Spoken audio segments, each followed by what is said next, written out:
Journal d'un confiné, 33e jour.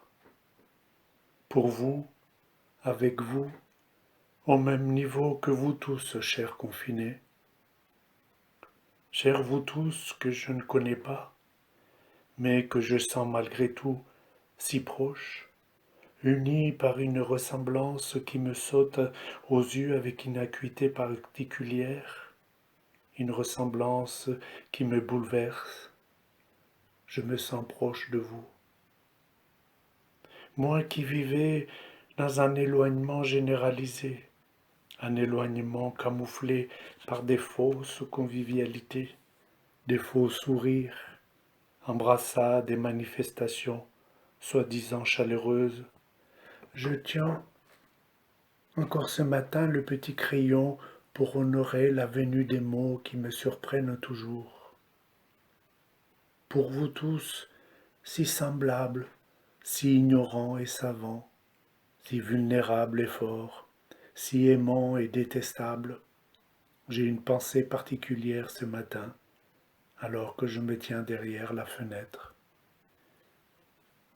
Vous tous qui n'êtes pas là, cachés quelque part dans la ville, quelque part dans le monde, je vous accueille de manière surprenante grâce à ma captivité, grâce à mes propres impasses et démons dans mon cœur. Oui, comme cela, sans chichi, sans manière, sans grand discours, aussi simplement que le léger voile des nuages fait pâlir le soleil de ce matin. Je vous accueille tous. Chers tous, ne me demandez pas comment est-ce possible. Comment un comptable comme moi puisse dire et ressentir ces choses-là? Comment peut-il être dans ce retournement d'attitude? Je ne sais pas comment te le dire, mon ami, mais par un effet de superposition d'existence humaine, je me déplace au sein d'une communauté de semblables sans avoir à quitter mon nouveau foyer derrière la fenêtre. C'est grâce à ces lieux géniteurs dans notre regard que vous pouvez venir, sans m'envahir, ni me faire peur, vous tous, prendre place derrière la fenêtre. C'est grâce à ces lieux que je vous suis chez vous, dans vos multiples quotidiens, des quotidiens si variés, différents, des quotidiens si familiers, si profondément familiers.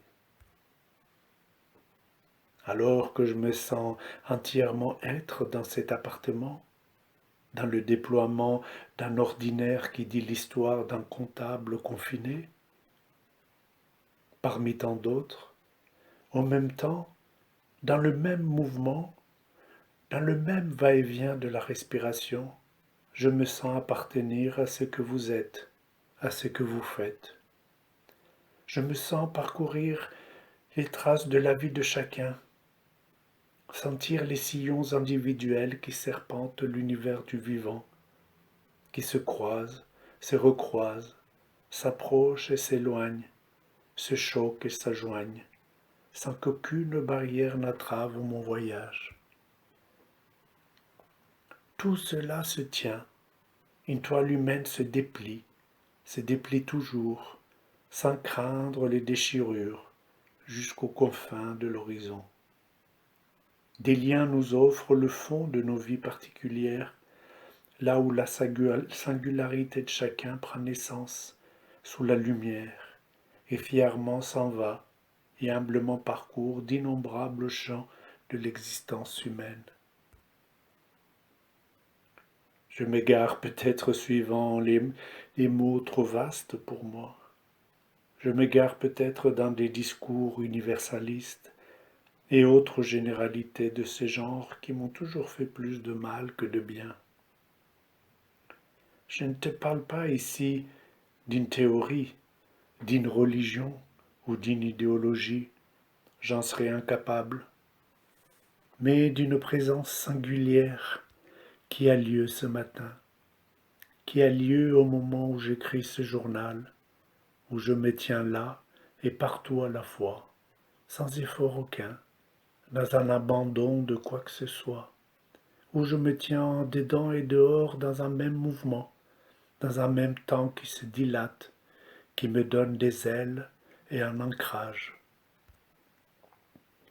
Je te parle, cher ami, du cœur du confinement, d'un souffle sans limite, qui me dépose avec légèreté et précision auprès de ceux que la mort bouleverse, auprès des malades qui cherchent désespérément l'air qui ne passe plus par les poumons, auprès des soignants qui, sans moyens, ni sincère condition, ni sincère considération, souvent depuis la nuit des temps,